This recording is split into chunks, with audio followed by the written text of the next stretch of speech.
This is your 420 Radio News for Thursday, September 5th, 2013. I'm Russ Belville.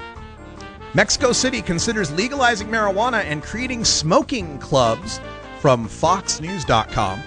Mexico City Council is considering the legalization of cannabis plants and creation of private marijuana smoking clubs. The capital hosted a 3-day forum on drug policy amid a growing debate in Latin America over the course of the region's deadly struggle against trafficking, with President Enrique Peña Nieto taking a stance against legalization. Estela Damian, a councilman on the city's ruling Democratic Revolution Party, said the proposals on the table include allowing the cultivation of 3 cannabis plants per person, as well as a system of cooperatives or non-profit private clubs. Mexico City, home to almost 9 million people, plus 11 million more in its suburbs, has stood out from the rest of the country in recent years by legalizing abortion and allowing gay marriage. Mexico currently allows the possession of a maximum of 5 grams of marijuana for personal consumption, but growing and selling weed is still illegal. North Carolina legislature overrides drug test bill veto, from the Weed Blog.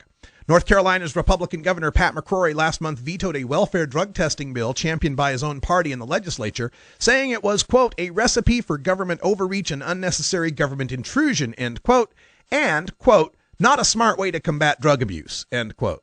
But this week, the legislature managed to override that veto.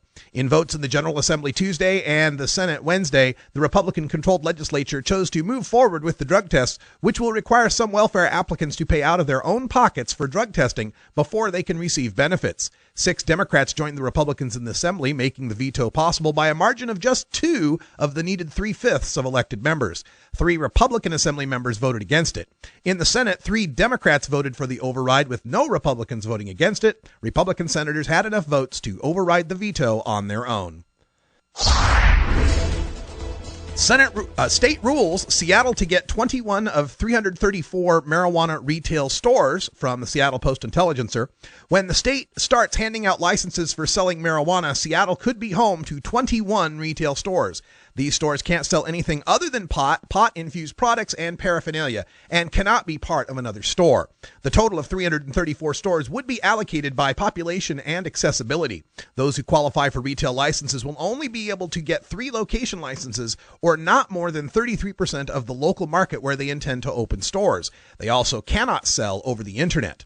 From the state rules frequently asked questions, quote, you cannot set up a store within 1,000 feet of any elementary or secondary school, playground, recreational center or facility, child care center, public park, public transit center, library, or game arcade that allows minors to enter. Local authorities will also be notified and have an opportunity to object, end quote. Colorado marijuana law worries Cheyenne's police chief, from Trib.com. The impact on Cheyenne of Colorado's new law allowing the recreational use of marijuana isn't known yet because the neighboring state is still working on rules to govern sales, the city's police chief, Brian Kozak, says. He notes the heavier use of marijuana in Colorado is keeping the DEA agents busy with postal interdictions or the interception of marijuana shipments to other states for sale. In 2012, agents seized 274 Colorado shipments destined for 37 states, compared to 54 shipments in 2005, Kozak said. Each shipment averaged 4 pounds of marijuana. One of the meeting's attendees was Charlie Lake of Casper, Wyoming. He is the founder and executive director of Weed the People, a nonprofit group promoting the legalization of marijuana for medical use. Lake said the bill will be presented to voters as a ballot initiative in the 2016 general election. Ricky Williams smoked marijuana the night before games, says teammate, from BleacherReport.com. Former Miami Dolphins linebacker Channing Crowder claims that his ex-teammate, superstar running back Ricky Williams, used to smoke marijuana the night before games. A Thursday report from Mike Florio of Pro Football Talk documented what Crowder had to say on Miami's WQAM radio station on Wednesday. Quote, remember that Buffalo game, the 200-yard game? Smoked the night before. Talked to Ricky. He was doing it. That's what he did.